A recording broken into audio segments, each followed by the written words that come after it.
Hello അസ്സലാമു അലൈക്കും. ഞാനിന്ന് ഉണ്ടാക്കാൻ പോകുന്നത് ഉന്നക്കായയാണ്.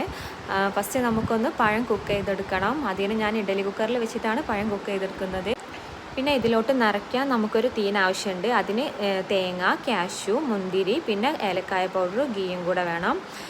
അതിനുശേഷം ഒരു പാനിലോട്ട് നമ്മൾ ഗീ ഒഴിക്കുക.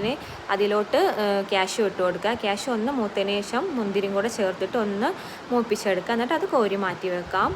ആ ഗീയിലോട്ട് തന്നെയാണ് തേങ്ങയും കൂടെ ചേർത്ത് കൊടുക്കേണ്ടത്. തേങ്ങ ചേർത്തിട്ട് ഒന്ന് വാടി വരുമ്പോൾ അതിലോട്ട് ഏലക്കായ പൗഡറും പഞ്ചസാരയും കൂടെ ചേർത്തിട്ട് നന്നായിട്ട് മിക്സ് ചെയ്തെടുക്കാം.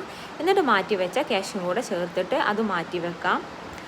എന്നിട്ട് നമ്മൾ കുക്ക് ചെയ്യാൻ വെച്ചിരുന്ന പഴം ഇവിടെ നന്നായി കുക്കായി വന്നിട്ടുണ്ട്. അപ്പോൾ ചൂടോട് കൂടിയിട്ട് തന്നെ പഴം നന്നായിട്ട് കുഴച്ചെടുക്കുക. നമ്മളൊരു ഫോർക്ക് ഉപയോഗിച്ചിട്ട് കുഴച്ചെടുക്കുകയെന്ന് വെച്ചാൽ പെട്ടെന്ന് കുഴഞ്ഞ് കിട്ടും. ചൂടാറാൻ വേണ്ടിയിട്ട് കാത്തു നിൽക്കരുത്. അപ്പോൾ പഴം നന്നായി ഹാർഡായി പോവും. അപ്പോൾ അതൊന്ന് ശ്രദ്ധിക്കാം. പിന്നെ ഈ പഴത്തിൻ്റെ നടുവിലുള്ള ഒരു നാരു പോലെ ഉണ്ടാവും, അതൊന്ന് കളയട്ടോ. ഇതുപോലെ നന്നായിട്ട് കട്ടയില്ലാത്ത രൂപത്തിൽ ഒന്ന് കുഴച്ചെടുക്കുക.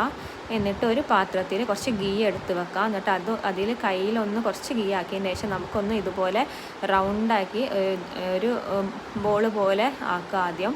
ഒരു നടുവൊന്ന് കുഴിച്ചതിന് ശേഷം നമ്മൾ തീൻ അതിൽ വെച്ചിട്ട് നന്നായി പ്രസ് ചെയ്ത് കൊടുക്കുക. എന്നിട്ടൊന്ന് മടക്കിയിട്ട് ഈ ഒരു ഷേപ്പിലാക്കി എടുക്കുക. ഇത് ഞാനിവിടെ കടകളിൽ നിന്ന് വാങ്ങുന്ന അത്രയും വലുപ്പത്തിലാണ് കേട്ടോ, കിട്ടുന്ന അത്രയും വലുപ്പത്തിലാണ് ഞാൻ ചെയ്തെടുത്തത്. പിന്നെ നിങ്ങൾക്ക് ചെറുതാക്കണമെങ്കിൽ ചെറുതാക്കാം. ഞാനിവിടെ വേഗം കഴിയാൻ വേണ്ടിയിട്ടാണ് ഇപ്പോൾ ഇങ്ങനെ വലിയതാക്കിയത്. വീഡിയോസിലൊക്കെ കാണാൻ വേണ്ടിയിട്ട് നല്ല ഭംഗിയാണല്ലോ, അപ്പോൾ അതിന് വേണ്ടിയിട്ടാണ് ഇത്രയും വലുതാക്കിയത്. അപ്പോൾ എല്ലാവരും ഒന്ന് ട്രൈ ചെയ്ത് നോക്കാം.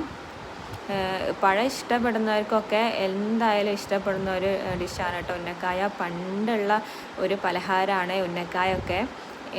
ഇപ്പോൾ അങ്ങനെ ആരും അങ്ങനെ ചെയ്യുന്നില്ല എന്നാണ് എനിക്ക് തോന്നുന്നത്. അപ്പോൾ എല്ലാവരും ഒന്ന് ട്രൈ ചെയ്ത് നോക്കാം. നല്ല ടേസ്റ്റാണ്. എല്ലാവരും ഒന്ന് ഇതുപോലെ ഒന്ന് ചെയ്ത് നോക്കാം. പിന്നെ എല്ലാവരും എന്നെ സപ്പോർട്ട് ചെയ്യുക. പിന്നെ സബ്സ്ക്രൈബ് ചെയ്യാതാണ് കാണുന്നതെങ്കിൽ എല്ലാവരും സബ്സ്ക്രൈബ് ചെയ്യുക, എന്നെ സപ്പോർട്ട് ചെയ്യാം.